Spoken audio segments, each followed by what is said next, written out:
হযরতে আব্দুল মুত্তালিবের সঙ্গে দেখা। হে বাবাজি আমার, হযরতে আব্দুল মুত্তালিবের সঙ্গে যখন দেখা হয়ে গেল, হযরতে হালিমাকে বলতেছেন মা তুমি কে? তখন হালিমা বলতেছেন হে হযরতে আব্দুল মুত্তালিব, ওগো কাবা ঘরের মুতাআল্লি, আমি হলাম বানি সাদ গোত্রের হালিমাতুস সাদিয়া। বলে তুমি কেন এসেছো? বলতেছে আমি একজন সন্তান নেওয়ার জন্য এসেছি। আমি একজন সন্তানকে দুগ্ধ পান করাবো, যেন আল্লাহ আমার উপরে রহমত বর্ষিত করে, আল্লাহ আমার প্রতি যেন দয়া বর্ষিত করে। হযরতে আব্দুল মুত্তালিবকে হালিমাতুস সাদিয়া বলতেছি, কিন্তু আমার উটনি এত দুর্বল ছিল, আমি মক্কার জমিনে আস্তে আস্তে লেট হয়ে গেছি, আমি মক্কার জমিনে পৌঁছাতে দেরি, কিন্তু আমার প্রতিবেশীরা সবাই যেন আপন আপন বেছে আপনার সন্তান নিয়ে নিয়েছে। আমি হালিমা, আমি কোন সন্তান দুগ্ধ পান করাবো যার জন্য পুরো মক্কাতে আমি কোনো আর সন্তান পাই না। হযরতে আব্দুল মুত্তালিব তখন বলেন রে মা হালিমা, তুমি একটু শোনো মা, তুমি কি আমার পোতাকে দুগ্ধ পান করাবে? আমার একটি পোতা আছে যার নাম হলো মুহাম্মদ, ওই পোতার আমার গর্ভ অবস্থাতে আব্বা জান ইন্তেকাল করে গেছে। সারা মক্কার সরজমিনে আমার নবীর কাছে যারা এসেছে আমার নবীকে পছন্দ করেছে, কিন্তু যখন শুনেছে আমার নবীর বাবা নাই, তখন আমার নবীকে দুগ্ধ পান করানোর জন্য কেউ নেয় না। আরে আমার বাবাজি সোনা মানিকেরা ভালো করে বুঝুন বাবা, হযরতে আব্দুল মুত্তালিব বলতেছি ও মা হালিমা, তুমি যদি আমার পোতাকে গোদ নাও, তুমি যদি আমার পোতাকে দুগ্ধ পান করাও, আমি আব্দুল মুত্তালিব আমি যেন লক্ষ্য করেছি, আমি যেন অনুভব করতে পেরেছি আমার ওই পোতার শান শৌকত, আমার নাতির মর্যাদা আমার আল্লাহ এত বাড়িয়েছেন, এত বাড়িয়েছেন। তুমি যদি আমার ওই নাতিকে দুগ্ধ পান করাও, তাহলে অবশ্যই অবশ্যই আল্লাহ তোমার উপরে রহমত বর্ষিত করবে, আল্লাহ তোমার প্রতি অনেক দয়া করবে। ওগো হালিমা, তুমি কি আমার পোতাকে দুগ্ধ পান করাবে? হযরত হালিমা বলতেছেন হুজুর, আমি একা সিদ্ধান্ত নিতে পারবো না, আমার স্বামীও আমার সঙ্গে এসেছেন, আমার স্বামীকে আমি জিজ্ঞাসা করব, জিজ্ঞাসা করার পরে যদি হুকুম দেন তবে আমি অবশ্যই দুগ্ধ পান করাবো। তখন সঙ্গে সঙ্গে চলে গেলেন হযরত হালিমা দৌড়াতে দৌড়াতে স্বামী হারিসের কাছে চলে গেল। যাওয়ার পরে বলতেছেন এ আমার স্বামী গো, আমার যেন মক্কার সরজমিনে আসার পরে আমরা কোনো সন্তান দুগ্ধ পান করানোর জন্য পাই নাই। স্বামী গো, একজন সন্তানের খোঁজ পেয়েছি, যার খোঁজ দিয়েছি হযরতে আব্দুল মুত্তালিব। বলে এই ব্যক্তি এমন একজন ব্যক্তি, আমরা এমন একজন সন্তানের খোঁজ পেয়েছি যিনি হলেন হযরতে আব্দুল মুত্তালিবের পোতা, এমন সম্মানীয় ঘরের সন্তান। হযরতে আব্দুল মুত্তালিবের কথা যেই শুনতো মক্কার সরজমিনে সম্মান করত। হে বাবাজি আমার, কুরাইশ বংশী হযরতে আব্দুল মুত্তালিবের এত সম্মান ছিল বাবা, এত ইজ্জত ছিল, কাবা ঘরের সেবক থাকার কারণে সারা মক্কার সরজমিনে হযরতে আব্দুল মুত্তালিবের সবাই সম্মান করত। দরদি আমার সোনা মানিকেরা, আরে কাফির বাদশা আবরাহা যে কাবা ঘরকে ধ্বংস করতে এসেছিল, যখন হযরতে আব্দুল মুত্তালিব ওই বাদশা আবরাহার ঘরে যখন ঢুকেছে, ওই বাদশা আবরাহা আমার আব্দুল মুত্তালিবের সম্মানে নিজের গদি থেকে উঠে গেছে, নিজের গদি থেকে উঠে গেছে। বলে কেন?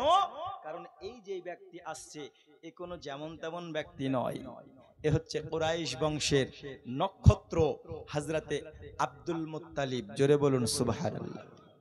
আব্দুল মুত্তালিব কেন? কারণ এর বংশের একটা সুনাম আছে, এর বংশের একটা নাম আছে। আচ্ছা একটা কথা বলুন তো, যেই বংশে যেই গোত্রে আমার আল্লাহ পাক আল্লাহ তাআলা সারা জগতের রহমাতাল লিল আলামিনকে হাবিবকে তিনার পাঠাবেন, ওই বংশের মর্যাদা কি কম হতে পারে? এজন্য বলুন কম হতে পারে না? আমার নবীর মর্যাদা কম না আমার নবীর বংশের মর্যাদা কম? পৃথিবীর বুকে সবাই চেষ্টা করেছে কুরাইশ বংশকে কলঙ্কিত করব, দাগ লাগাবো, কিন্তু কেউ আজ পর্যন্ত পারেনি। অনেক চেষ্টা করেছে কিন্তু কেউ পারেনি।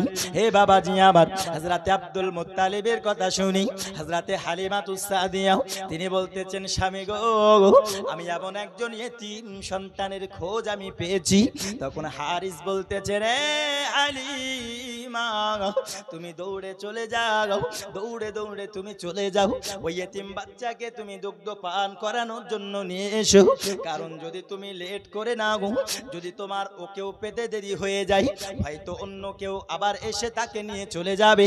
আমরা খালি হাতে ফিরে যাওয়ার থেকে একজন ইতিমকে যদি দুগ্ধ পান করা হয়, আরে দুনিয়ার বুকে এর যদি কোনো বদলা না পাই, তাহলে এর বদলা আমাদেরকে আল্লাহ পাক দেবে। হযরতে হালিমা সঙ্গে সঙ্গে দৌড়ে চলে গেল। বাবা, চলার পথে যাওয়ার পথে যে যেন দেখতেছি ওই জায়গাতে হযরতে আব্দুল মুত্তালিব অপেক্ষা করতেছি। হালিমাকে বলতেছেন, মা হালিমা, তুমি কি সিদ্ধান্ত নিলে মা? তখন হালিমা বলতেছেন, হুজুর, আপনার পোতাকে আমি হালিমা দুগ্ধ পান করাবো, আমায় নিয়ে চলুন না, আপনার পোতার কাছে নিয়ে চলুন। হযরতে হালিমাতুস সাদিয়াকে নিয়ে আব্দুল মুত্তালিব চলে গেলেন তিনার পোতার কাছে।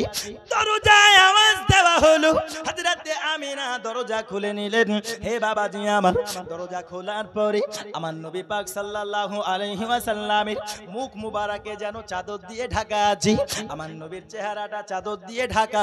হযরতে হালিমাতুস সাদিয়া তিনি যখন ঘরের মধ্যে প্রবেশ করেছেন, হযরতে আমিনাকে বলতেছেন, বোন আমিনা, আপনার সন্তানের মুখ থেকে চাদরটা কি হটাবেন বোন? আপনার সন্তানের আমি চেহারাটা দেখতে চাই। হযরতে আমিনা রাদিয়াল্লাহু তাআলা আনহা সঙ্গে সঙ্গে দেরি না করে বাবা আমার নবীর মুখ মুবারক থেকে যখন চাদরটা হটিয়েছেন, আমার নবীকে দেখার পরে হযরতে হালিমাতুস সাদিয়া বলতেছে, আমি হালিমা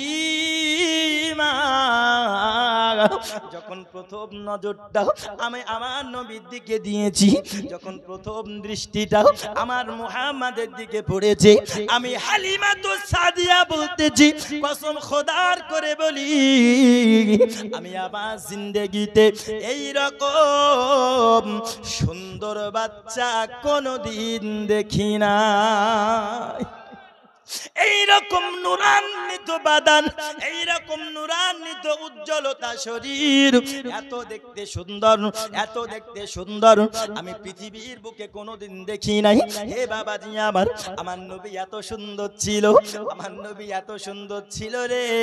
আরে হযরতে ইউসুফ নবীর চেহারা দেখি মিশরের মেয়েরা তো লেবু কাটতে কাটতে হাত কেটে ফেলেছিল, বুঝতে পারে নাই। ইউসুফ নবীর চেহারা দেখে যদি মিশরের মহিলারা হাত কেটে দেয়, আর যদি আপনাদেরকে বলা হয় এখনকার সময়ে আশিকে রাসূলদেরকে যদি বলা হয়, কোন মানুষকে যদি বলা হয় আমার নবীকে যদি তুমি দেখতে পাও, তোমরা গলার কাছে লেবু রেখে কাটবে।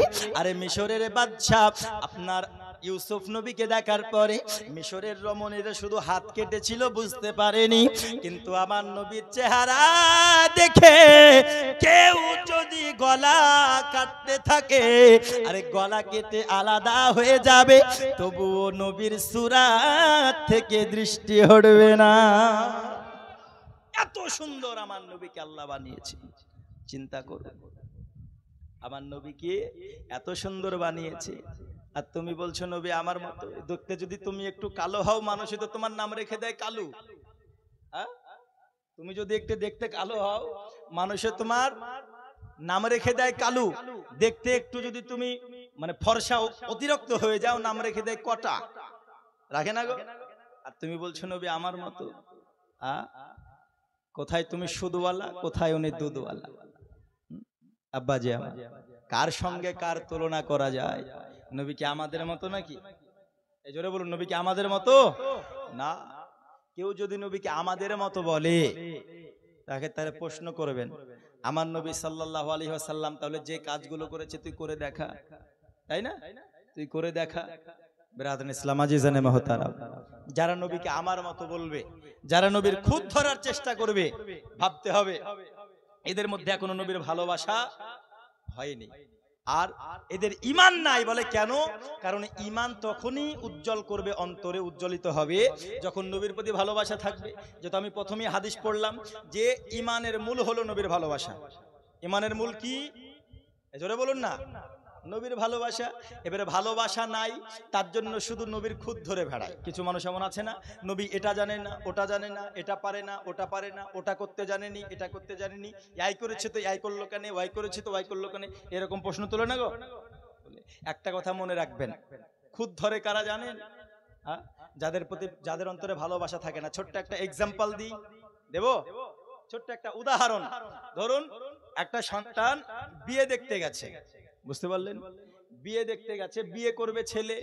এবার দুলা ভাইকে নিয়ে গেছে, বোনকে নিয়ে গেছে, বন্ধু বান্ধবকে নিয়ে গেছে, বুঝতে পারছেন? তো মেয়ে এবার বসে আছে চেয়ারে। আচ্ছা, মেয়ে দেখতে গিয়ে বলে না যে মা একটু হাঁটো তো দেখি, ল্যাংড়া তো নাই তো বাবা, দেখে না খুব দেখে না, ল্যাংড়া নয় তো বাবা, আমার দিকে একটু তাকাও দেখি, টেরা নাই তো বাবা, একটু কথা বলো তো দেখি, বোবা নয় তো বাবা। এইরকম হাজারো খুদ দেখার চেষ্টা করে কি করে না বলুন তো? চেষ্টা করে। আপনাদের এইদিকে বিয়ে দেখতে গেলে এগুলো দেখে না? সব দিকে দেখে। আর খুদ থাকলে ছেলের বিয়ে দেবে না। তো বিয়ে দেখতে গিয়েছে, এবার ছেলে বসে আছে, যার বিয়ে দেখতে গেছে সে বসে আছে আর মনে মনে ভাবছে আমার বন্ধু বান্ধব দুলা ভাই বোন ভালোই ডিউটি পালন করছে না, ভালোই ডিউটি পালন করছে, মনে মনে আনন্দিত হচ্ছে। আচ্ছা, বিয়ে হয়ে গেল, পছন্দ হয়ে গেল, কোনো খুঁত পাই নাই, বিয়ে হয়ে গেল, কথা বুঝতে পারলেন? কিছুদিন সংসার হলো, সংসার হওয়ার পরে স্বামী স্ত্রীর একটি ভালোবাসা আছে না নাই? জোরে বলুন, আছে না নাই? আছে। স্বামী স্ত্রী যেই সংসারে ভালোবাসা মোহাব্বত থাকে, আল্লাহ পাক আল্লাহ তাআলা ওই সংসারে তিনার রহমত বর্ষিত করেন। জোরে বলুন সুবহানাল্লাহ। মা, আপনাদেরকে বলি, স্বামীকে যদি ভালো না বাসেন, স্বামী কাজ থেকে আসার পরে স্বামীকে যদি ঘুরে বলেন যে হাড়ি থেকে ভাত খুলে খাও গা, হ্যাঁ, যদি বলে হাড়ি থেকে ভাত খুলে খাও গা, তাহলে তুমি কেমন স্ত্রী হলে মা? স্বামীর সঙ্গে যদি তুমি ঝগড়া করতে থাকো, তাহলে তুমি কেমন স্ত্রী হলে? তোমার কেমন ভালোবাসা থাকলো স্বামীর প্রতি? একটা কথা মাথায় রাখতে হবে, স্বামীর পায়ের তলে হচ্ছে স্ত্রীর জান্নাত। জোরে বলুন সুবহানাল্লাহ। স্বামীর সেবা করতে হবে। তবে এই ধনাইপুরের মা বোনেরা মনে খুব ভালো না গো, এরা স্বামীর সেবা করে, করে না? এই গ্রামের মা বোনরা ভালো না গো? আমি তো শুনেছি ভালো। এই দেখেন, আপনাদের আওয়াজই বলছে কত ভালো। হ্যাঁ, আলহামদুলিল্লাহ, খুব ভালো। এখন তো বলেন ভালো, নাহলে হয়তো এখানে অনেক মা বোনেরা দেখতে এসছে, হয়তো আব্বারা এখানে বসে আছে। তো আমি যেটা বলতেছিলাম, স্ত্রীর মোহাব্বত, স্বামী স্ত্রী আছে না নাই? ভালোবাসা হলো, কিছুদিন চলে গেল, সংসার হতেছে। ওই বন্ধুর কাছে একটা বন্ধু বেড়াতে এসেছে, আসার পরে ভাবিকে দেখে বলতেছে বন্ধুকে, ভাবিকে এবার দেখতেছে, দেখতে দেখতে দেখতে দেখতে যেই মহিলার খুঁত পাইনি আগে, বিয়ের পরে ধরুন ছোট্ট একটা খুঁত প্রকাশ পেয়েছে। বুঝতে পারলেন? সামান্য সামান্য একটু খুঁত। যেমন আমি আপনাকে বলি, ধরুন হালকা, মানে চোখটা হালকা টেরা, যেগুলোকে আমাদের প্রবাদ বাক্যে প্রচলিত ভাষায় লক্ষ্মী টেরা বলে না, ছোট্ট একটু টেরা ধরেন আছে। অথবা ধরুন কথা বলতে বলতে হালকা তোতলাই, এমনও হয়েছে। এইরকম সামান্য একটু খুঁত পেয়েছে। তো এইবার ও বলতেছে ওর বন্ধুকে, যে রে বন্ধু, কি বিয়ে করলি রে, ভাবের তো এই দোষ আছে, তাই বলছে। আচ্ছা বলেন, ওই স্বামী রাগে ফায়ার হবে কি হবে না? জোরে বলুন, হবে কি হবে না? রাগে রাগান্বিত হয়ে যাবে এবং তাকে মারতে যাবে। বলে কেন? কারণ তুই আমার স্ত্রীর খুঁত ধরার কে? বলবে কি বলবে না? জোরে বলুন, বলবে কি বলবে না? বিষয়টা লক্ষ্য করুন, একই কাজ খুঁত ধরা বিয়ের আগে করলো, ও আনন্দিত হচ্ছে যে ভালোই ডিউটি পালন করছে, কিন্তু বিয়ের পরে যখন খুঁত ধরতে যাচ্ছে ও রেগে ফায়ার হয়ে যাচ্ছে। বলে কেন? কারণ বিয়ের আগে ওই যে স্বামী স্ত্রীর একটা ভালোবাসা ছিল, ওই ভালোবাসাটা তার প্রতি হয়েছিল না, তার জন্য খুঁত ধরেছে, রাগেনি। এখন বিয়ে হয়ে গেছে, ওই স্ত্রীকে আমি ভালোবেসেছি, এখন তার খুঁত থাকলেও তুই যদি বলিস আমি স্বামী সহ্য করব না। তো ঠিক অনুরূপ আমার নবীকে যারা ভালোবেসেছে তারা আমার নবীর খুদ তো খোঁজা দূরের কথা, খুদ পাবেই না। আর যারা নবীকে এখনো ভালোবাসতে পারেনি তারা সব সময় বলবে নবী এটা জানে না, ওটা জানে না, ওটা করেনি, এটা জানেনি। নবীর খুদ ধরার চেষ্টা করবে কি করবে না বলুন? করবে কি করবে না? যারা নবীকে ভালোবাসেনি খুদ ধরার চেষ্টা করবে, আর যারা নবীকে ভালোবেসেছে তারা খুদ তো পাবেই না, পাবেই না। আরো নবীর এত প্রশংসা পাবে, এত নবীর শান শওকত পাবে, সে নিজেই নবীর আশিক হয়ে যাবে। জোরে বলুন সুবহানাল্লাহ। হবে কি হবে না? হবে। আমার নবীর কি কোনো খুঁত আছে নাকি? কোনো খুঁত নাই। কিন্তু আজকে কিছু বেঈমান মুশরিক এবং কিছু বেঈমান ব্যক্তি তারা বলছে নবী এটা জানে না, ওটা জানে না, খুঁত ধরতে ব্যস্ত আছে। একটু মোহাব্বতে দরুদ আল্লাহুম্মা সাল্লি আলা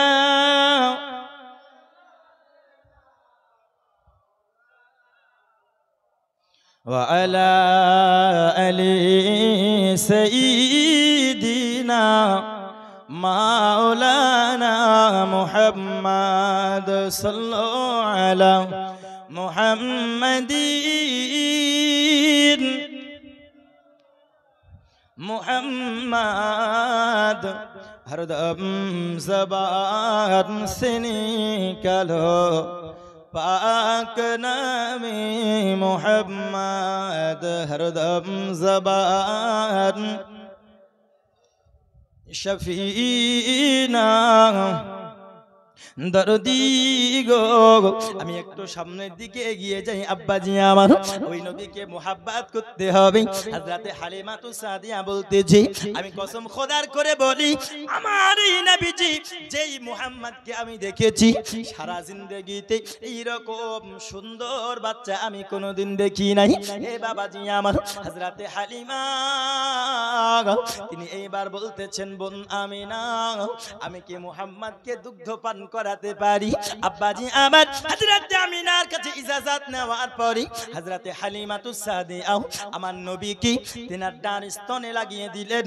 আমার নবী হযরতে হালিমাতু সাদিয়ার কোলে যখন উঠেছেন, হযরতে হালিমার স্তনে যখন মুখ দিয়েছেন, হে বাবাজি আমার হযরতে হালিমাতু সাদিয়ার তিনার নিজের সন্তান তিনার যে স্তনের দুগ্ধ পেত না, এমন যখন আমার নবী খেতে শুরু করেছি, হযরতে হালিমা তিনি বলতেছেন আমার নবীকে যখন আমি নিলাম, আমার নবী আসার বরকতে আমার স্তনের যেন দুগ্ধে ভরপুর হয়ে গেল।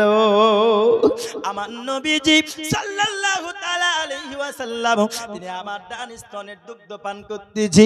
আমি হালিমা আমি যখন ডান স্তনের দুগ্ধটা পান করালাম, আমার নবী যখন ডান স্তনের দুগ্ধ পান করা হয়ে গেল, দরদি আমার নবীকে আমি বাম স্তনে লাগালাম। আমার নবীজি বাম স্তনের দুগ্ধটা পান করলেন না। হযরতে হালিমাতু সাদিয়া বর্ণনা করতেছি আমার নবীকে আমি যে 2 বছর দুগ্ধ পান করিয়েছি, আমার নবীজি ওই 2 বছরে একটা দিনও আমার বাম স্তনের দুধ পান করে না।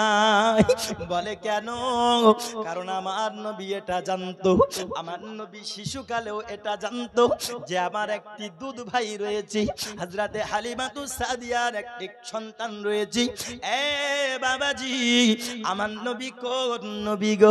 আমার নবী কত চিন্তা ভাবনা করেছি, ছোট শিশু অবস্থাতে আমার নবী ইনসাফ করেছি, আমার নবী ন্যায় বিচার করেছি। আমার নবীজি কখনোই বাম স্তনের দুগ্ধ পান করে না, কারণ তিনি এটা মনে করতেন আমি যদি 2টো দুধ স্তন পান করে নিতাম তাহলে আমি নবীজি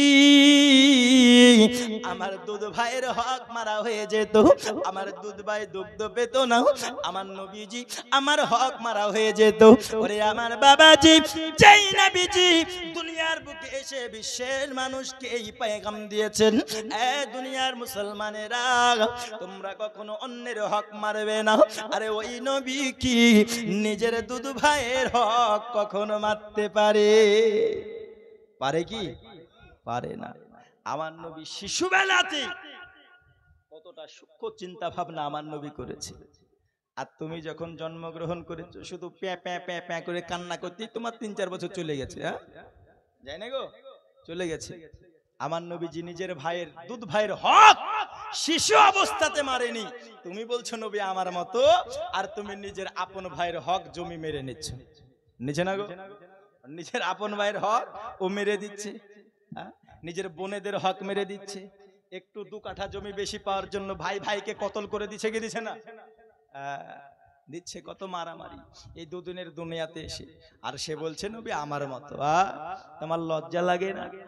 সাধারণ একটু জিনিস তোমার যেটা হক না সেটা নেওয়ার জন্য তুমি মারামারি করো। আর আমার নবীর দিকে একটু তুমি দেখো, আমার নবী তিনার ছোট্ট দুধ ভাইয়ের হক পর্যন্ত মারেনি শিশু অবস্থাতে। জোরে বলুন সুবহানাল্লাহ। এই হচ্ছে না আমার নবী। আর কোথায় তুমি? তোমার লজ্জা লাগে না? আমার নবী পাক সাল্লাল্লাহু তাআলা আলাইহি ওয়াসাল্লাম যখন দুগ্ধ পান করতে লাগলেন, বাবা আমার নবীজির এত আল্লাহ বরকত রহমত দিয়ে দিয়েছেন। আমার নবী আসার কারণে হযরতে হালিমাতুস সাদিয়া তিনি বলতেছেন, যে উটনিটা আমার দুর্বল ছিল, যেই উটনির আপনার দুগ্ধগুলো শুকনো ছিল, আমি হালিমা আমি যখন আমার নবীকে খেবার মধ্যে নিয়ে আসলাম, আমার উটনিটা সঙ্গে সঙ্গে তার স্তন দুটি দুগ্ধে ভরপুর হয়ে গেল। আমি হালিমা আমি আমার উটনির দুগ্ধ দহন করে আমি খেলাম, আমার স্বামী খেলো, আমার কন্যা খেয়েছি, আমার ঘরের সবাই দুগ্ধ পান করেছি। ওরে যেই উটের কোনো দুগ্ধ ছিল না, আমি হালিমা নবীকে যখন পেয়েছি, আমি এবং আমার উটের দুগ্ধে ভরপুর হয়ে গেছি। আমার সংসারে যেন এইবার আল্লাহর রহমত আর রহমত বর্ষিত হচ্ছে। ওরে আমার দরদি, এইবার হযরতে হালিমাতুস সাদিয়া রাদিয়াল্লাহু তাআলা আনহা তিনি আপনার মক্কার জমিন থেকে যখন তিনি বিদায় নেবে, সবাই মিলে একসঙ্গে এইবার চলে যাই। হে বাবাজি আমার, হযরতে হালিমাতুস সাদিয়ার উটনিটা সবাইকে ফেলে যখন সামনে চলে যায়, যারা আসার পথে হালিমাকে ফেলে চলে এসেছিল তারা এইবার পিছু পড়ে যাচ্ছে। তারা বলতেছেন, হালিমা তোমার উটনিটা তো আসার সময় দেখলাম এত দুর্বল হওয়ার কারণে আমাদের পিছনেই তুমি পড়েছিলে। ওগো হালিমা, এখন কি তোমার উটনির কি পাখা লেগে গেছে? এখন তোমার উটনির কি জাদু হয়ে গেছে? তুমি এমন কি করেছো গো হালিমা, যেই উটনিটা এখন আরে চলতে পারা তো দূরের কথা, দেখতেছি ঘোড়ার মতো দৌড়াতে থাকে। ওগো হালিমা, তোমার এই সংসারে, তোমার এই পরিবারে এত বরকত হওয়ার কারণটা কি? এত রহমত বর্ষিত হওয়ার রহস্যটা কি? এত বরকত পরিবর্তন হওয়ার রহস্যটা কি? আমায় একটু বলো। তখন হালিমাতুস সাদিয়া বলতেছে, ওরে আমার প্রতিবেশিনীরা, আমার সাহেলীরা, তোমরা শোনো, যে মুহাম্মদ কি তোমরা ইতিম বলে দেখেছো, আজ চলে এসেছো নাও নাই। আমি হালিমা কাউকে যখন পেলাম না, আমি আমার এই ইতিম মুহাম্মদকে কোলে নিয়েছি। আর এই মুহাম্মদকে যখন থেকে আমি কোলে নিয়েছি, আল্লাহ পাক আল্লাহ তাআলা আমার মধ্যে, আমার উটনির মধ্যে, আমার সংসারের মধ্যে বরকত আর বরকত দিয়ে দিয়েছে।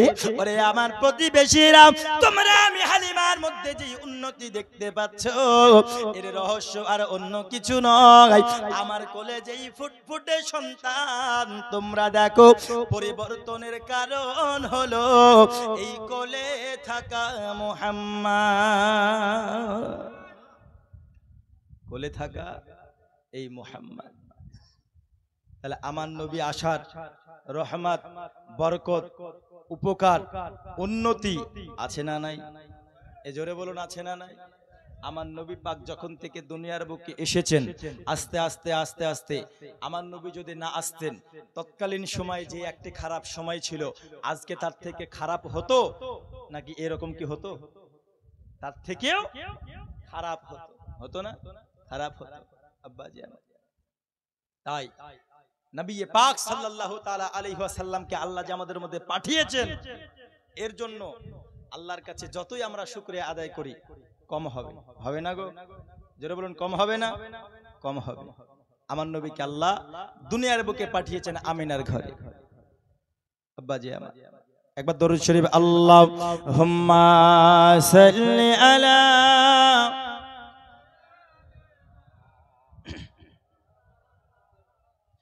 জামানা দিওয়ানা ও গো মা আমিনা, তোমার লালের নাই তুলনা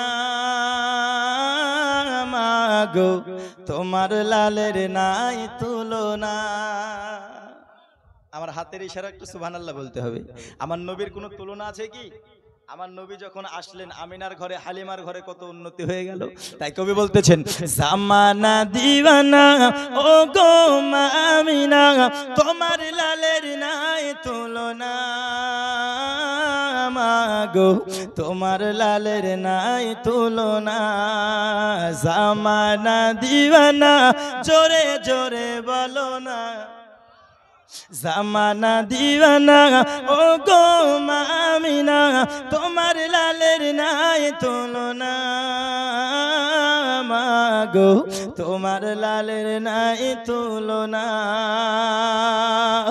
মোদের নবী জন্ম হলো যেদিন মক্কায় জোরে বলো ভাই। আর মোদের নবী জন্ম হলো যেদিন মক্কায় শুকনো গাছে ফুল ফুটিল মরুর সাহারায় নবীর এক ইশারায় গাছে এসে সালাম জানাই নবীর এক ইশারায় গাছে এসে সালাম জানাই আসমানেরই চাঁদ জাগার খেলনা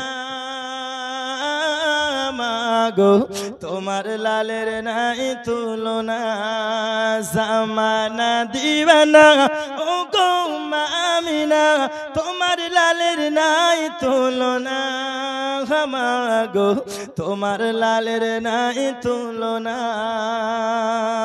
জোরে বলুন আর এক করে বলবো বলবো। হঠাৎ করে মা আমিনা দেখতে যেন পায় আরে ছেলের নূরে সারা জগৎ আলোকিত হয়। হঠাৎ করে মা আমিনা দেখতে যেন পায় ছেলের নূরে সারা জগৎ আলোকিত হয়। মাথা নত করে আল্লাহর দরবারে মাথা নত করে আল্লাহর দরবারে উম্মতের জানাই শুভ কামনা মাগো তোমার লালের নাই তুলনা। জামানা দিওয়ানা ও গো মা আমিনা তোমার লালের নাই তুলনা মাগো তোমার লালের নাই তুলনা। হে বাবাজি আমার হযরতে হালিমাতুস সাদিয়া রাদিয়াল্লাহু তাআলা আনহা তিনি আপনার চলে গেলেন আমার নবীকে নিয়ে যাওয়ার পরে আমার নবীকে যেন দুগ্ধ পান করাতে থাকে বাবা। একদিন দুই দিন তিন দিন করতে করতে আমার নবী পাক সাল্লাল্লাহু আলাইহি ওয়াসাল্লামকে দুগ্ধ পান করাতে থাকে। হযরতে হালিমাতুস সাদিয়ার কাছে আমার নবীজি যাওয়ার পরে হযরতে হালিমাতুস সাদিয়ার ঘরে এমন বরকত হয়েছে বাবা। হযরতে হালিমাতুস সাদিয়ার ছাগলগুলো যেন কোন দিকে যায় আবার যেন চোরে যেন পেট ভরে চলে আসে। ওই সময় অন্য কোনো দিকে ঘাস পাওয়া যেত না। ওই জায়গার অন্যান্য মালিকেরা তাদের রাখালকে বকতে থাকতো আমার গোলাম তোমরা আমাদের ছাগলগুলো কেন ভালো করে চড়াতে পারো না? আমরা তো দেখতে পাই আমাদের ছাগলের পেট ভরে না, তোমরা ওইখানে কেন নিয়ে যাও না যেখানে হালিমার ছাগলগুলো যায়? হালিমার ছাগলগুলো দেখি কোথায় যেন চড়তে যাই আবার চড়ার পরে পেট পুরে খাবার খেয়ে চলে আসি। তখন সমস্ত রাখালগুলি তাদের মালিককে বলতেছিল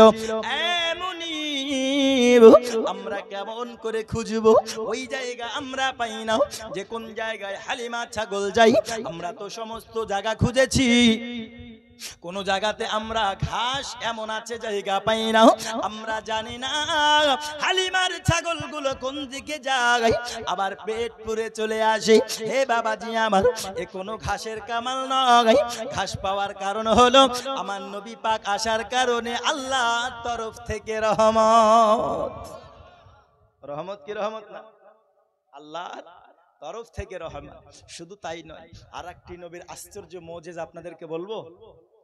আমার নবীর কাছে ওই সময় কেউ যদি কোনো অসুস্থ হতো, ধরুন কারো মাথায় ব্যথা, কারো বুকে ব্যথা, কারো হাতে ব্যথা, কারো কোমরে ব্যথা, বিভিন্ন জায়গায় ব্যথা আমাদের হয় কি হয় না গো? বিভিন্ন জায়গায় ব্যথা হয়। আর এখন আলহামদুলিল্লাহ ব্যথার রোগীর শেষ নাই, তাই না? ব্যথার রোগীর শেষ নাই, এখানে ব্যথা, ওখানে ব্যথা, গিটে গিটে ব্যথা, হাঁটুতে ব্যথা, কোমরে ব্যথা। আর এখনকার মানুষ এই ওষুধ খেতে খেতে জান শেষ। হ্যাঁ, 500 টাকা যদি ইনকাম করে 100 টাকার ব্যথার ওষুধ খেতেই দিন চলে যায়। হ্যাঁ, যায় না গো? দিন চলে যায়। আমরা তো বুঝতে পারি বাবাজি আমার। তো এই ব্যথা যখন কারো হতো, আসসালামু আলাইকুম। যা হোক, বক্তব্য আপনারা শুনছেন, হয়তো দোয়া খায়ের যখন হবে সবার জন্য খাবারের ব্যবস্থা করেছেন, তো একটু অসুবিধা হবে একসঙ্গের জন্য। এখন মা বোনদেরকে বলছি, যিনারা খাবেন, খিচুড়ি খাওয়ার ইচ্ছা আছে, পার্শ্ব বাড়িতে খাওয়াচ্ছে, আপনারা গিয়ে অল্প অল্প করে খেয়ে আসতে পারেন। তার মানে অল্প অল্প খাবেন না, পেট ভরে খাবেন। আপনারা অল্প অল্প করে যাবেন, হ্যাঁ, 10 জন 15 জন করে যাবেন, গিয়ে আপনারা খেয়ে আসুন। মা বোনদেরকে বলছি, আপনারা খেয়ে আসুন, দোয়া খায়ের পরে আপনাদের জন্য সবারই খাওয়া ব্যবস্থা আছে, আপনারা খেয়ে নেবেন ইনশাল্লাহ। আল্লাহুম্মা সাল্লি আলা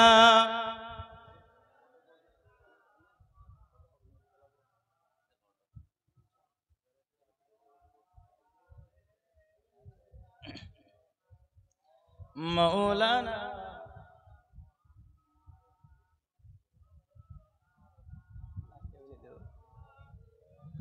सल्ली अला मुहम्मद, हरदम ज़बान से निकालो पाक नामे मुहम्मद सल्लल्लाहु ताला अलैहि वसल्लम।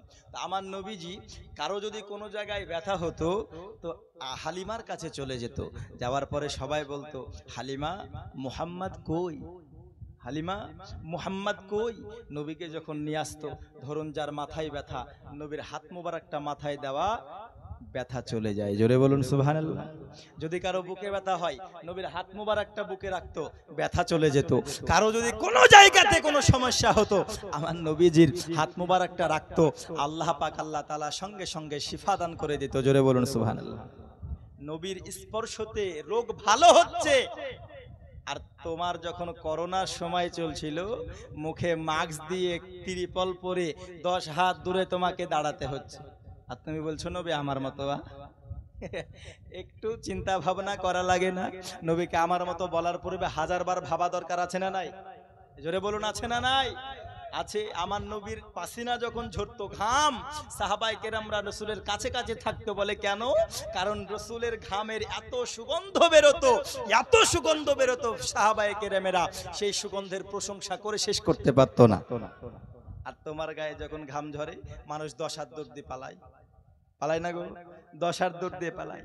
যদি তুমি সারাদিন কাজ করে ঘেমে এসে বাড়িতে বিছানায় শুতে গিয়েছো, তোমার অসুবিধা আছে, আগে যাও গোসল করো, তারপরে তুমি এসে ঘুমাবে, আছে না নাই?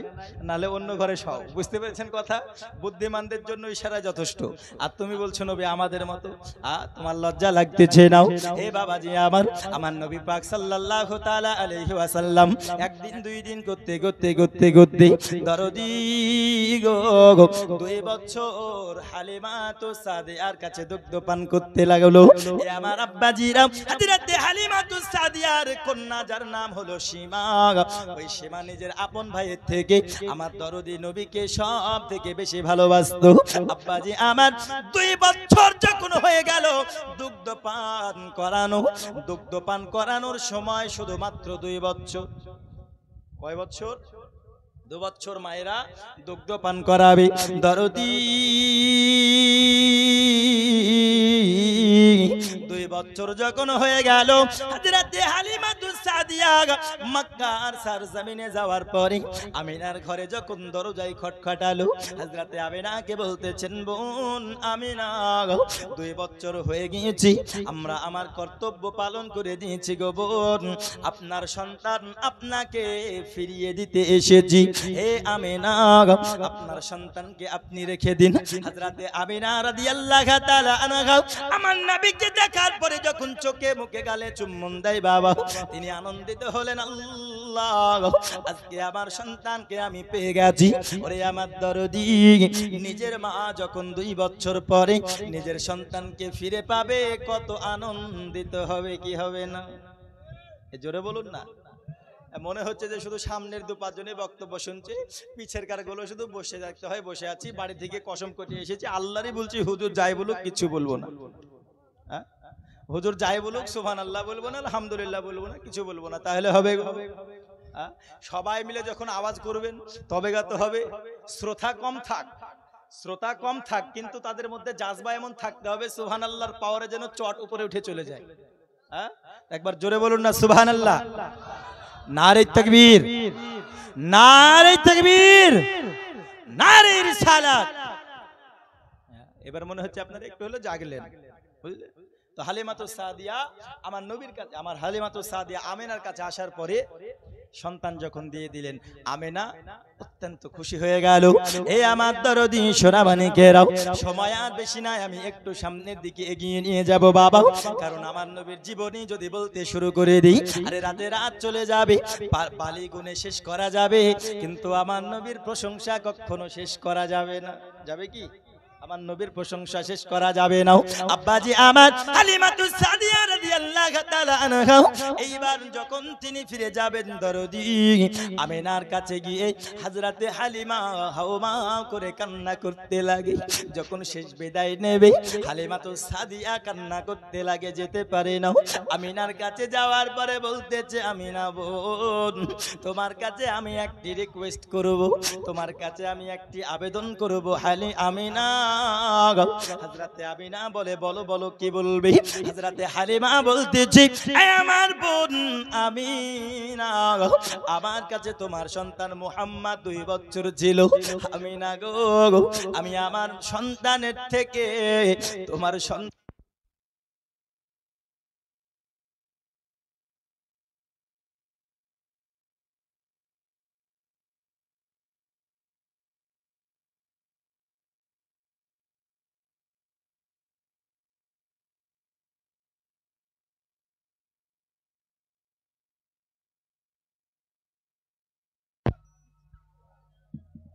وعلى آله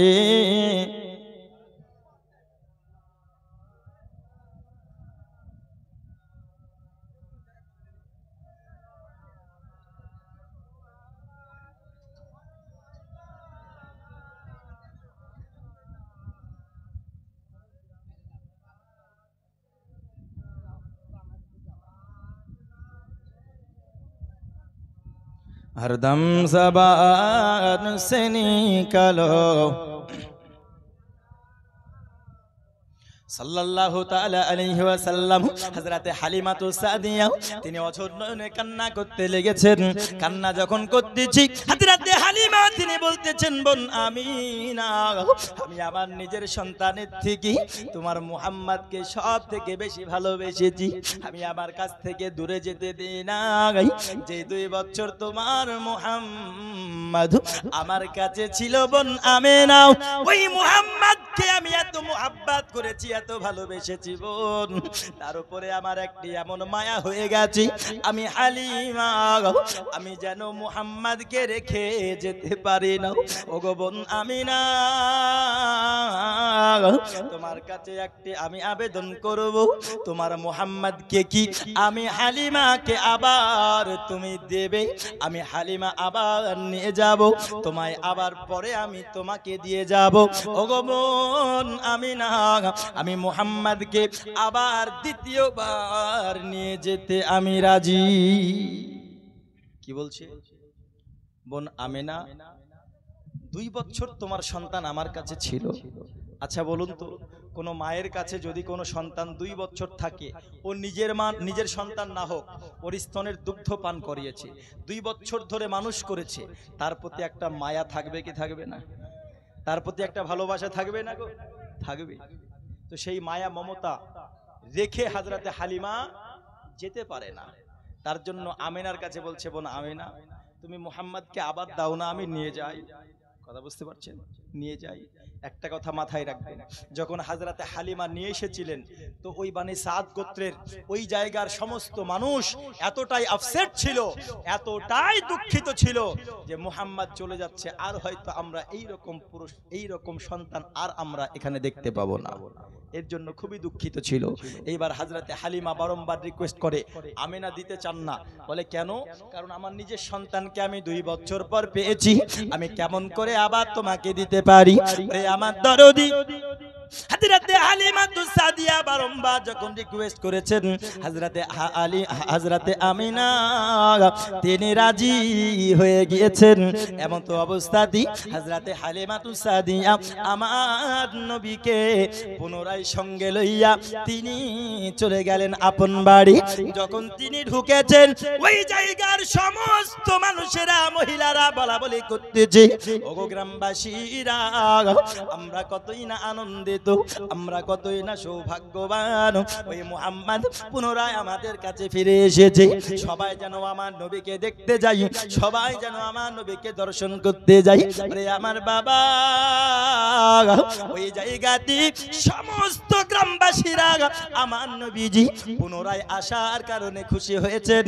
আর সবার থেকে খুশি হযরতে হালিমার নিজের কন্যা আমার নবীজির দুধবোন সীমা খুশি হয়েছে।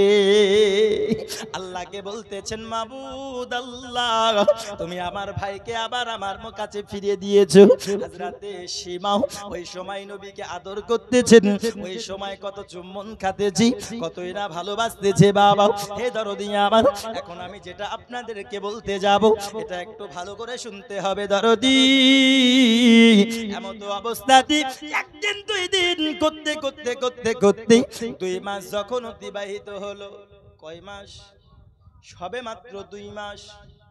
হযরতে হালিমা সাদিয়া তিনি আবার নবীকে নিয়ে চলে গেলেন আমিনার কাছে। যাওয়ার পরে দরজায় যখন আওয়াজ দিলেন দরদি, হযরতে আমিনা বেরোনোর পরে আমার নবীকে আর হালিমাকে দেখে অবাক হয়ে গেছে। কি হয়েছে? অবাক হয়ে গেছে। কেন? বলতেছে, হালিমা, মুহাম্মদকে তো এই 2 মাস হলো নিয়ে গেলে, তাই না? এই তো কালকে নিয়ে গেলে, কিছুদিন হলো, তাহলে এমন কি হলো যে মুহাম্মদকে আবার নিয়ে চলে আসলে? তো হযরতে হালিমা তিনি বলছেন, বোন আমিনা, কিছু হয়নি। কি বলছে? কি বলছে? কিছু হয়নি। আমাদের কর্তব্য ছিল 2 বছর দুধ পান করানো, আমরা পান করিয়ে দিয়েছি, মনে করলাম যাদের সন্তান তাদের কাছেই ফিরিয়ে দেওয়া হোক, যার জন্য আমরা নিয়ে এসেছি। হযরতে আমিনা কিন্তু এটা মানতে চায় না, বলছে না, যেই ভালোবাসা দেখিয়ে, যেই মোহাব্বত দেখিয়ে বা যেই মোহাব্বত হালিমার অন্তরে আছে, সেই মোহাব্বতের টানে নবীকে নিয়ে গেলেন, 2 মাসের মাথায় নিয়ে চলে আসার নিশ্চয় কিছু হয়েছে, ঠিক না? নিশ্চয় কিছু হয়েছে। হযরতে হালিমা সাদিয়া তিনি কিছু বলতে চান না, তিনি আপনার কিছু তো একটা লুকানোর চেষ্টা করতেছি। কিন্তু হযরতে আমিনা বলতেছেন, বোন হালিমা, তুমি আমায় বলো না, তুমি কি আমার কাছে লুকাচ্ছ? হযরতে হালিমা বলতে চান না, হযরতে আমিনা তিনি ছাড়তে চান না। অবশেষে বাবা হযরতে হালিমা সাদিয়া তিনি আপনার বলতে শুরু করে দিলেন, এ বোন আমিনা, আপনার সন্তানকে আমি নিয়ে আসার একটি মাত্র কারণ, হয়তো আপনার সন্তান মুহাম্মদকে হাওয়া লেগেছে। কি লেগেছে? হাওয়া লেগেছে। কি লেগেছে? হাওয়া লেগেছে। এবার আমিনা জিজ্ঞেস করছে, বোন হালিমা, কি করে বুঝতে পারলে? তাই না? কি করে বুঝতে পারলে যে আমার সন্তানকে হাওয়া লেগেছে? তো হযরতে হালিমা সাদিয়া বলতেছে, ওগো বোন আমিনা, আমি একদা আমি আমার বাড়ির কাজে ব্যস্ত রয়েছি, আমার সন্তান আর মুহাম্মদ এই 2 ভাই চলে গেছে পাহাড়ের দিকে। যাওয়ার পরে খেলাধুলা করতেছি, হঠাৎ আমার নিজের সন্তান আমার কাছে চলে এসেছেন। আসার পরে বলতেছেন, ও মা হালিমা, একটু তুমি চলো না, ওই দেখো মুহাম্মদ মুহাম্মাদকে দুইজন সাদা পোশাক পরা ব্যক্তি এসেছেন, আমার ভাই মুহাম্মাদকে ধরেছি, জমিনে শুইয়ে দিয়েছেন এবং যেন মুহাম্মদ ভাইয়ের পেট কাটতেছে। এই কথা শোনার পরে বাবা হযরতে হালিমাতুস সাদিয়া এবং তিনার স্বামী যেন দূর দূর করে যেন দৌড়তে শুরু করে দিল। যেন তিনি দৌড়তে দৌড়তে ওই জায়গায় যখন পৌঁছেছেন, দেখতেছেন আমার দরদি নবীজি ওই পাহাড়ের জায়গায় দাঁড়িয়ে রয়েছেন। জোরে বলুন না সুবহানাল্লাহ। ওই পাহাড়ি জায়গায় দাঁড়িয়ে আছি, হযরতে হালিমাতুস সাদিয়া জিজ্ঞাসা করতেছে, বাবা জানো ও মুহাম্মদ, তুমি আমায় বলো না তোমার ভাই কি বলতেছে, তোমার কি হয়েছিল আমায় বলো। আমার নবী তখন বলতেছেন, মা হালিমা, আমি যখন খেলাধুলা করতেছিলাম দুটো ব্যক্তি সাদা পোশাক পরে এসেছি, আসার পরে আমায় জমিনে শুইয়ে দিল, আমার যেন বুকটা কেটেছি, কাটার পরে কিছু একটা বের করলো, ওখান থেকে একটি অংশ ফেলে দিলেন, ফেলে দেওয়ার পরে আবার ওই জিনিসটা আমার অন্তরে রাখার পরে আমার বুকের মধ্যে রেখে সেলাই করে দিয়েছি, যেটাকে আমাদের ভাষায় বলা হয় সিনা চাক। জোরে বলুন না সুবহানাল্লাহ। হযরতে হালিমাতুস সাদিয়া রাদিয়াল্লাহু তাআলা আনহা এটা শোনার পরে তিনি হয়রান হয়ে গেলেন, তিনি অবাক হয়ে গেলেন, কারণ তিনার সাধারণ মস্তিষ্কে তিনারা ভাবতেছেন এটা কেমন করে সম্ভব, এটা কেমন করে সম্ভব। কারো বুক ফাড়বে, ফাড়ার পরে তার হৃৎপিণ্ড বার করবে, ওখান থেকে কিছু একটা অংশ লুথুড়ি বের করে কেটে ফেলে দিয়ে আবার ভিতরে রেখে আবার সেলাই করে দিবে। তৎকালীন সময়, এখন তো সার্জারির যুগ হচ্ছে, তাই না গো, যুগ হচ্ছে, তৎকালীন সময় সাধারণ মস্তিষ্কে কি এটা মেনে নেওয়ার সম্ভব ছিল? জোরে বলুন, ছিল? ছিল না। যার জন্য হযরতে হালিমাতুস সাদিয়ার স্বামী কি বলছে, হালিমা, মুহাম্মদ তো ভুলভাল বকছে, হয়তো মুহাম্মদের হাওয়া লেগে গেছে। বলছে, বুঝতে পারছেন না কি বলছে, মুহাম্মদ ভুলভাল বকছে, মুহাম্মদকে মনে হয় হাওয়া লেগেছে। মানুষের হাওয়া লাগবে দেখেন ভুলভাল বকে না গো, বলে বকে না? মাদেরকে হাওয়া লাগলে স্বামীকে ভাই বলে, বলে না? আর বাপদেরকে হাওয়া লাগলে তো স্ত্রীদেরকে বোন বলে বসে থাকে। বুঝতে পেরেছেন? এ হচ্ছে অবস্থা। আপনার হাওয়া যখন লাগে কতই না ভুল বকে, আর গ্রামের হুজুরদের ভালোই হয়, তাই না? কি ওই যে একটু বকশিস পাওয়া যাবে। তো যাই হোক, হাওয়া লেগেছে, হাওয়া লাগলে ভুল ভাল বকে। অ্যাকচুয়ালি রাসূল তো ভুল বকছেন না, রাসূল ভুল বকছেন না। সিনাচাক অবশ্যই হয়েছে, যেটা তোমার সাধারণ মস্তিষ্কের পক্ষে ভাবা, চিন্তা ভাবনা করা সম্ভব নয়, সেটা আমার রাসূলের মুজিজায় এবং আল্লাহর কুদরতে সম্ভব আছে না নাই? যেটা তোমার ধারণা করা সম্ভব নয়, ওটা আমার আল্লাহর জন্য করা সম্ভব কি সম্ভব না? আজ তোমার জন্য আল্লাহর কাছে যাওয়া সম্ভব নয়, আসমানে যাওয়া সম্ভব নয়, কিন্তু আমার নবীর জন্য 7 আসমান পাড়ি দেওয়া সম্ভব।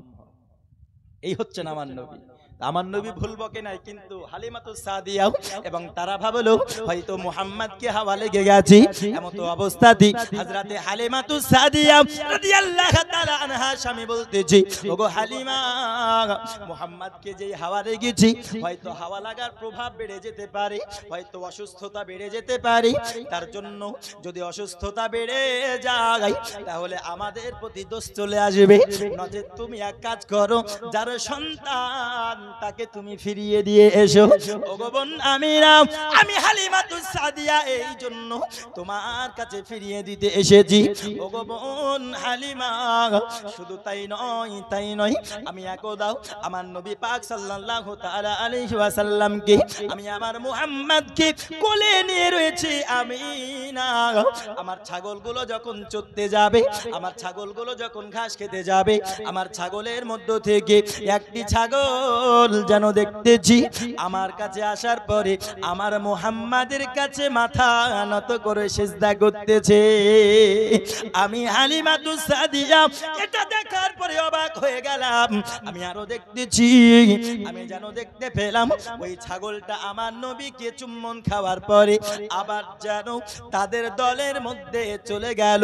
ওগো বোন আমিনা, এইরকম আশ্চর্য ঘটনা আমি দেখতে পেয়েছি, আর এই রকম কথা তোমার মুহাম্মদ বলতেছি, যার জন্য আমরা ভাবলাম হয়তো মুহাম্মদকে হাওয়া লেগেছি, যার জন্য যার সন্তান তাকে ফিরিয়ে দেওয়া হোক।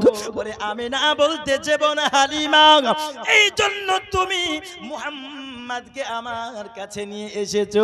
হযরতে আমিনা মুস্কি হাসি দিয়েছেন এবং তিনি বলতেছেন বোন হালিমা, আমার মুহাম্মদ কি হাওয়া লাগা তো দূরের কথা, আমার মুহাম্মাদের এত শান ও শৌকাত, আর হাওয়া লাগা তো দূরের কথা, কোন হাওয়া আমার মুহাম্মাদের কাছে প্রবেশ করতে পারবে না। পারবে? পারবে না। আমার মুহাম্মদ তুমি যেটা দেখতেছো, আজ তো তুমি 2 বছর হলো তুমি দেখছো এই রকম আশ্চর্য, এই রকম মুজিজা, এই রকম আশ্চর্য কথা, আমার নবীর শান শৌকতের ব্যাপার আমি আমিনা, আমি নবী দুনিয়ার বুকে আসার পূর্বেই দেখেছি। জোরে বলুন সুবহানাল্লাহ। দেখছি আমি নবী যখন আমার গর্ভে ছিল, নবীগণ এসে আমাকে আহলান সাহলান মারহাবা জানাই, পাখিগুলো আমাকে যেন সুখ সুসংবাদ জানাই। আমার নবী যখন আমার গর্ভে ছিল, আমি আমিনা বুঝতে পারিনি, আমি আমিনাকে ভারী লাগেনি, আমি আমিনাকে দেখছি গাছপালা যেন সেজদা করতেছে নবীর মহব্বতে। জোরে বলুন সুবহানাল্লাহ। এইরকম আশ্চর্য ঘটনা ঘটেছে বোন হালিমা। এই জন্য ঘটে যে তোমার কোলে যে সন্তান আছে, আমার সন্তান মুহাম্মদ, কসম খোদার করে বলি, এ কোনো সাধারণ কোনো সন্তান নয়, এ যাত্রার মতো নয়, কসম খোদার, আল্লাহ পাক আল্লাহ তাআলা এর শান ও শওকত উঁচু করে রেখেছেন। জোরে বলুন সুবহানাল্লাহ। শান ও শওকত উঁচু করে রেখেছে। এই হচ্ছে না আমার নবী। হযরতে হালিমা বুঝেছেন যে এ কোনো সাধারণ ছেলে নয়। আর আজকের কিছু মানুষ বলছে সাধারণ আমাদের মতো, বলছে না? বলছে। একটা কথা বলি আপনাদেরকে, রাসূল সাল্লাল্লাহু আলাইহি ওয়াসাল্লাম, আচ্ছা বলুন তো, প্রত্যেকের স্বপনে শয়তান রূপ ধরে এসে, আপনার আমার রূপ ধরে এসে ধোঁকা দিতে পারে কি পারে না? জোরে বলুন না, পারে কি পারে না? ধোঁকা দিতে পারে। আর মানুষকে ধোঁকা দেয় না গো? দেয়।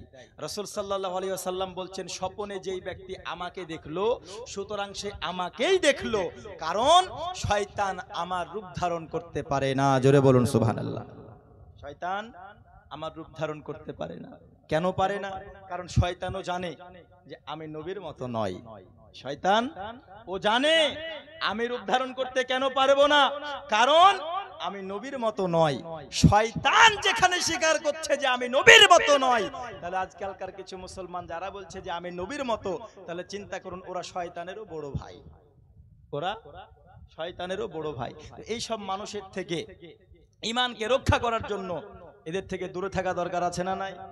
জোরে বলুন, আছে না নাই? এরা হচ্ছে ঈমান চোর। আর এদের বিভ্রান্তিকর বক্তব্যে পড়লে, এদের পাল্লায় পড়লে ঈমান হারাবে, নবীর ভালোবাসা হারাবে, ঈদ মিলাদুন নবী হারাবে, মুহররমে হযরত হাসান হুসাইনকে স্মরণ করা হারাবে, ফাতিহা খানি হারাবে, আল্লাহর ওলি হারাবে, ঈমানটা হারাবে। আপনার সঙ্গে জাহান্নামের শুধু আধার তফাৎ থাকবে, মরলেই জাহান্নাম। কথা বুঝতে পারলেন না? মরলেই জাহান্নাম। এই জন্য দেখবেন নবীর প্রতি ভালোবাসার, নবীর প্রতি সম্মান সূচক আদবের আলোচনা,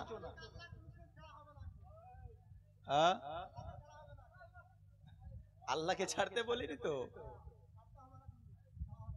না না। বসুন। নাম কি আপনার? নাম কি আপনার? সাইফুল। দোয়া কুনুত মুখস্থ আছে? দোয়া কুনুতটা মুখস্থ আছে? এই ব্যাপার না? আচ্ছা ঠিক আছে, একবার জোরে বলুন সুবহানাল্লাহ। হ্যাঁ, এবার বসে থাকুন, ঠিক আছে? হ্যাঁ, তো যাই হোক, যেটা বলতেছিলাম, তো সর্বপ্রথম ঈমান ও আকীদা মজবুত রাখা দরকার আছে না নাই? জোরে বলুন, আছে না নাই? আছে। বাবাজি, শুধু জীবনী শুনলে হবে না, নবীর জীবন যেইভাবে অতিবাহিত হয়েছে সেই রকম জীবন আমাদেরকে অতিবাহিত করা দরকার আছে না নাই? নবীর উপাধি ছিল আল আমিন। কেন?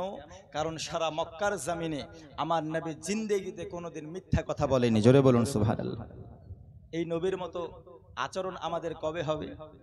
আল্লাহ পাক আল্লাহ তাআলা আমাদের নবীর মতো আচরণ, আল্লাহ পাক আল্লাহ তাআলা যেন আমাদের সকলকে নবীর জীবন দৃষ্টান্ত আমাদের মধ্যে বানিয়ে দেন এবং আমাদের সকলকে যেন নবী সাল্লাল্লাহু আলাইহি ওয়াসাল্লাম যে পথে চলেছেন, যে পথ দেখিয়েছেন, সাহাবায়ে কেরামেরা এবং আহলে সুন্নাত ওয়াল জামাতের ওলামায়ে কেরামেরা যেই পথ আমাদেরকে দেখিয়েছেন সেই পথে যেন প্রচলিত হওয়ার তৌফিক দান করেন। সকলে বলি আল্লাহুম্মা আমিন। একটু জোরে বলি আল্লাহুম্মা আমিন। আমি আয়াতে কারিমা তেলাওয়াত করেছি, কুল ইন কুনতুম তুহিব্বুনাল্লাহা ফাত্তাবিউনি ইউহিব্বুকুমুল্লাহ ওয়া ইয়াগফির লাকুম যুনুবাকুম ওয়াল্লাহু গফুরুর রহিম। আমার আল্লাহ বলেন, হাবিব, আমাকে যদি কেউ পেতে চায়, আমি আল্লাহকে যদি কেউ ভালোবাসতে চায়, সে যেন আপনাকে ভালোবাসে। যে আপনাকে ভালোবাসলো সে আমি আল্লাহকে পেয়ে গেল, আর যে আমি আল্লাহকে পেল আমি তার জীবনের সমস্ত গুনাহ মাফ করে দেব এবং আমি আল্লাহ তার জন্য হয়ে যাব গফুরুর রহিম। জোরে বলুন সুবহানাল্লাহ। আব্বাজি আমার, সর্বশেষ একটি কথাই বলি, নিজের জান ও মালের থেকে আমরা সবাই নবীকে ভালোবাসবো কি বাসবো না?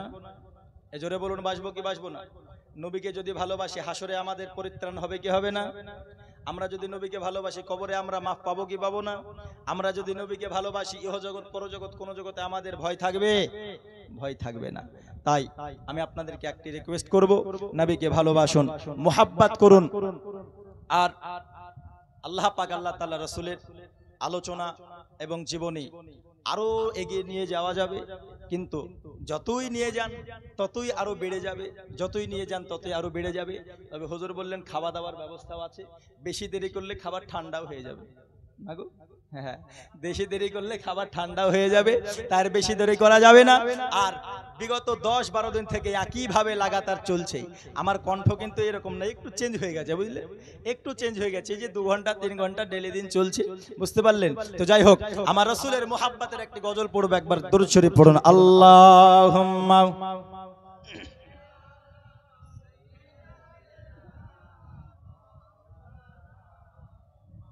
ওয়া আলা আলিহি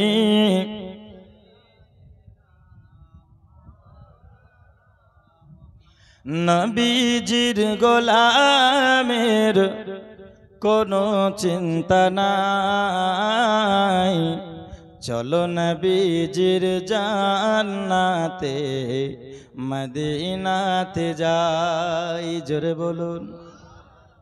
আমরা সবাই নবীর গোলাম কি গোলাম না? আমাদের কোনো চিন্তা থাকবে? চিন্তা থাকবে না। একটু সুবহানাল্লাহ তো বলবে। আপনারা অন্যান্য দিকে গজল টজল শুনলে খুশি হয়ে আপনার টাকা পয়সা দেয় গো, তো আপনারা নোটও দিচ্ছেন না, ভোটও দিচ্ছেন না, তাহলে কি করে হবে? হ্যাঁ, একটু জোরে বলুন সুবহানাল্লাহ। আপনারা আমার সঙ্গে বলুন, চলো নবীজির জান্নাতে মদিনাতে যাই। এটা বলতে পারবেন না? আল্লাহ যে নিয়ামত দিয়েছেন আমাদের মুখ হক আদায় করতে হবে কি হবে না? পরিশেষে আপনারা সকলেই বলুন, চলো নবীজির জান্নাতে মদিনাতে যাই, চলো নবীজির, আরো জোরে, চলো নবীজির জান্নাতে মদিনাতে যাই, নবীজির গোলামের কোনো চিন্তা নাই, চলো নবীজির জান্নাতে মদিনাতে যাই, চলো নবীজির তে মদিনাতে। কে কে যাবি মদিনা, ওরে মদিনাতে কাঁদেন নবী উম্মতের মায়া। কে কে যাবি মদিনা, ওরে মদিনাতে কাঁদেন নবী উম্মতের মায়া। দিন রজনী কাঁদেন তিনি, দিন রজনী কাঁদেন তিনি আপন রওজায়, চলো নবীজির জান্নাতে মদিনাতে যাই, চলো নবীজির জান্নাতে মদিনাতে যাই, নবীজির গোলামের কোনো চিন্তা নাই, চলো নবীজির মদিনাতে যাই, চলো নবীজির জান্নাতে মদিনাতে। কঠিন হাসরের দিনে আরে জান্নাতে যাবে না নবী উম্মত বিনে কঠিন হাসরের দিনে আরে জান্নাতে যাবে না নবী উম্মত বিনে পুল সিরাত পার করিবেন নবীর ওসিলায় চলো নবীজির জান্নাতে মদিনাতে যাই চলো নবীজির জান্নাতে মদিনাতে যাই নবীজির গোলামের কোনো চিন্তা নাই চলো নবীজির জান্নাতে মদিনাতে যাই জোরে বলুন আরো জোরে কঠিন একটি ছন্দ যে জন নবীর আশিকান আরে হাসরেতে পাইবেন তিনি মহান সম্মান নবীর যারা প্রেমিক হবে হাসরে সম্মান পাবে কি পাবে না জোরে বলুন পাবে কি পাবে না যে জন নবীর আশিকান আরে হাসরেতে পাইবেন তিনি মহান সম্মান পুল সিরাত পার করিবেন নবীর ওসিলায় চলো নবীজির জান্নাতে মদিনাতে যাই চলো নবীজির জান্নাতে মদিনাতে যাই নবীজির গোলামের কোনো চিন্তা নাই চলো নবীজির জান্নাতে মদিনাতে যাই আল্লাহুম্মা সাল্লি আলা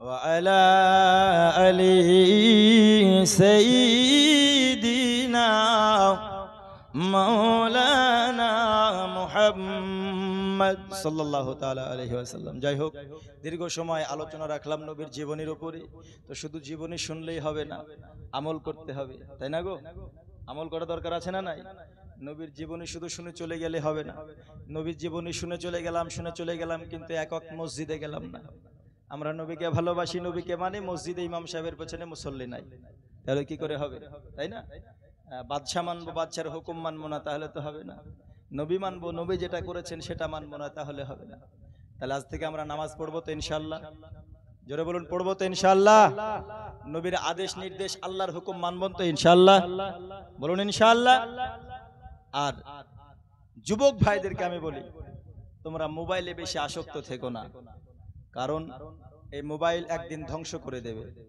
তোমরা মোবাইলকে ত্যাগ করে এই যে তোমরা ফ্রি ফায়ার পাবজি এই যে খেলছো 10 জন 20 জন এক জায়গাতে গ্রুপ করে বানিয়ে বসে এখন মসজিদে মাগরিবের আযান চলছে এদিকে ফটফট করে চিল্লাচ্ছে আর গেম খেলছে না গো গেম খেলছে আচ্ছা ইমানদারের সহিত কোন যুবক গেম খেলে হাত তোলো তো দেখি পারে কি কেউ তুলবে না না যাই হোক এইবার আমি তোমাদেরকে বলি যারা খেলো তোমরা মনে মনে আজ থেকে তওবা করে নাও যে যাই হোক আজ থেকে আমরা তওবা করছি কাল থেকে একক করে হলেও নামাজ শুরু করব বলুন ইনশাআল্লাহ এবার এদের মধ্যে থেকে ইনশাআল্লাহ বেরোচ্ছে না এবার যুবকদের মধ্যে থেকে আর ইনশাআল্লাহ বেরোচ্ছে না বুঝলেন এবার যখন এবার যে ইনশাআল্লাহর প্রয়োজন এবার আর ইনশাআল্লাহ বেরোচ্ছে না আমি যেটা বললাম খারাপ অভ্যাসকে তোমার যে খারাপ অভ্যাস একদিনে হয়নি আমি বলছি না হট করে ছেড়ে দাও আমি বলছি না যে হট করে ছেড়ে দাও কারণ কোনো নেশা হট করে ছাড়া যায় না যাই গো আর কোনো নেশাও হট করে ধরা যায় না তুমি যেমন পাবজি বা ফ্রি ফায়ার খেলছো একদিনে তুমি শিখে যাওনি কারো একদিন দেখেছো তারপর একদিন খেলেছো তারপর একদিন ঠকেছো এই করে ঠকতে ঠকতে একদিন দুই দিন তিন দিন করে নেশা হতে হতে একদিন ফুল তুমি শিখে নিয়েছো ঠিক কিনা বলুন তো শিখেছো? ঠিক অনুরূপভাবে তুমি একক নামাজ পড়ো, 10 দিন একক পড়ো, তারপরের 10 দিন তুমি 2 ওয়াক্ত পড়ো, তারপরের 10 দিন তুমি 3 ওয়াক্ত পড়ো, তারপরে 4 ওয়াক্ত, এমন করতে করতে তুমি মাস 2 সময় নাও 5 ওয়াক্ত নামাজ ধরতে। তখন তুমি আস্তে আস্তে 5 ওয়াক্ত নামাজ যখন ধরে নেবে, দেখবে এক ওয়াক্ত নামাজ যদি ছেড়ে যায় মনে ব্যথা লাগবে, লাগবে না গো? এ বলুন, ব্যথা লাগবে না? ব্যথা লাগবে। ঠিক তেমন নেশাটাও তুমি ওই রকম করে ছাড়ো। তুমি যদি বিড়ি খাও, তো বিড়ি যারা নেশা করে এরা কেমন করে ছাড়বে? ডেলি দিন ধরো 1 প্যাকেট যদি ফুরিয়ে দেয়, 20টা বিড়ি থাকে, বুঝলেন? বলবেন হুজুর আপনি জানেন কি করে? এখন মা বোনেরা প্রত্যেক ঘরে ঘরে বিড়ি বাঁধে না গো। আগে ছিল 20 করে, এখন মনে হয় কমে দিয়েছে, এই এখন কমে দিয়েছে। তো যাই হোক, ধরুন 20টা বিড়ি খাই দিনে কেউ, হ্যাঁ, তো পরের দিন আপনি 19টা খান, তারপরের দিন আপনি 18টা খান, তারপরেরটা আপনি 17টা খান, এমন করে 20 দিন পর তো নেশাটা ছাড়বে? যারা বলুন ছাড়বে না। তো তোমরাও ফ্রি ফায়ার, তোমরাও এই যে পাবজি গেম, আস্তে আস্তে আস্তে আস্তে এইদিকে এক ওয়াক্ত করে তোমরা নামাজ ধরো, আর এইদিকে একটু একটু করে তোমরা ছাড়তে থাকো। দেখো ইনশাআল্লাহ তোমাদের জীবনটা সুন্দর হয়ে যাবে। আজ তোমরা যেইভাবে হেয়ার কাটিং করছো, আজকে তোমরা যেইভাবে মানে হ্যান্ডসাম এবং যেইভাবে স্টাইল মেরে তোমরা রাস্তাঘাটে চলছো, তোমাদের নিজস্ব মাইন্ড চিন্তা এটা করছে, ভাবছে যে আমি যেইভাবে যাচ্ছি হয়তো আমাকে সব ভালোই বলছে, হ্যাঁ, কিন্তু এটা তুমি জানছো না যে যে মা বোনেরা রাস্তায় থাকছে ওরা মনে মনে তোমাকে পাঠা বলছে। হ্যাঁ, বলে কি বলে না বলুন তো? যারা এই রকম মানে কি ভন্ডার মতো চলে, সবার ক্ষেত্রে বলছি না আমি, অনেকে ভদ্রভাবে চলে না গো, অনেকে ভদ্রভাবে চলে, আমি এমন দেখতে পাই। তো সবাই এটা মনে করে যে না আমাদেরকে ভালো বলছে, কিন্তু একটি জিনিস তুমি মাথায় রাখবা, মুসলমান ধর্মের মা বোনেরা সবাই তোমাকে ভালো তখন বলবে যখন তুমি নর্মাল থাকবা, নামাজ পড়বা এবং ইসলামিক রীতিনীতির মধ্যে থাকবা। এদেরকে আপনি ভালো বলবেন নাকি যারা ভন্ডা হয়ে চলে তাদেরকে ভালো বলবেন গো? যারা ইসলামিক রীতিনীতির মধ্যে থাকে তাদেরকে তো সবাই ভালো বলবে, বলবে না? হ্যাঁ, তুমি যতই ভন্ডা সাজো, তুমি যতই স্টাইল সাজো, তোমার যখন বিয়ে হবে, তোমাকে যখন দেখতে আসবে তখন জিজ্ঞেস করবে নামাজ পড়ে কিনা, জিজ্ঞেস করবে না? জিজ্ঞেস করবে ছেলে কি ভালো কিনা, তখন এটা জিজ্ঞেস করবে না যে ছেলের কেটিএম আছে কিনা, তখন এটা জিজ্ঞেস করবে না ছেলে স্টাইলিশ চুল কাটে কিনা, কথা বুঝতে পারলেন? তখন এটা জিজ্ঞেস করবে না যে ছেলে ছিঁড়া ফাটা ন্যারো শুট আছে কিনা, এটা জিজ্ঞেস করবে না, ছেলে নর্মাল আছে কিনা এটা দেখবে। তাই তোমাদেরকে বলি, তোমরা নিজের মাইন্ডে নয়, নিজের মাইন্ডটাকে অন্যের মাইন্ড করে তোমরা একবার ভেবে দেখো, ইনশাআল্লাহ নিজেকে পরিবর্তন করো। ইনশাআল্লাহ আল্লাহ পাক আল্লাহ তাআলা খুশি হবেন, আল্লাহর রাসূল খুশি হবেন। মুসলমান ঘরে জন্ম নিয়েই শুধু মুসলমান হওয়া যায় না, মুসলমানের যে রীতিনীতি আছে সেগুলো তোমাদের মধ্যে হওয়ার দরকার আছে না নাই? আছে। আমরা সকলেই আমাদের জীবনকে পরিবর্তন করব তো ইনশাআল্লাহ। আরো জোরে বলুন ইনশাআল্লাহ, 2 হাত তুলে বলুন ইনশাআল্লাহ, সবাই আরো জোরে ইনশাআল্লাহ।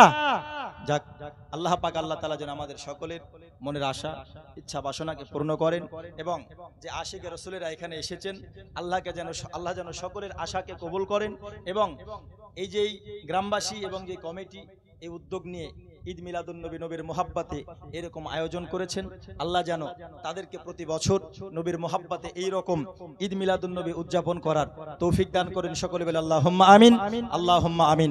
নবীর প্রতি ভালোবাসা রেখে আমার আল্লাহ যেন আমাদের ঈমানকে নূরে নূরান্বিত করে দেয়। সকলে বলে আল্লাহুম্মা আমিন। এই বলে সংক্ষিপ্ত আলোচনা আমি ইতি করলাম।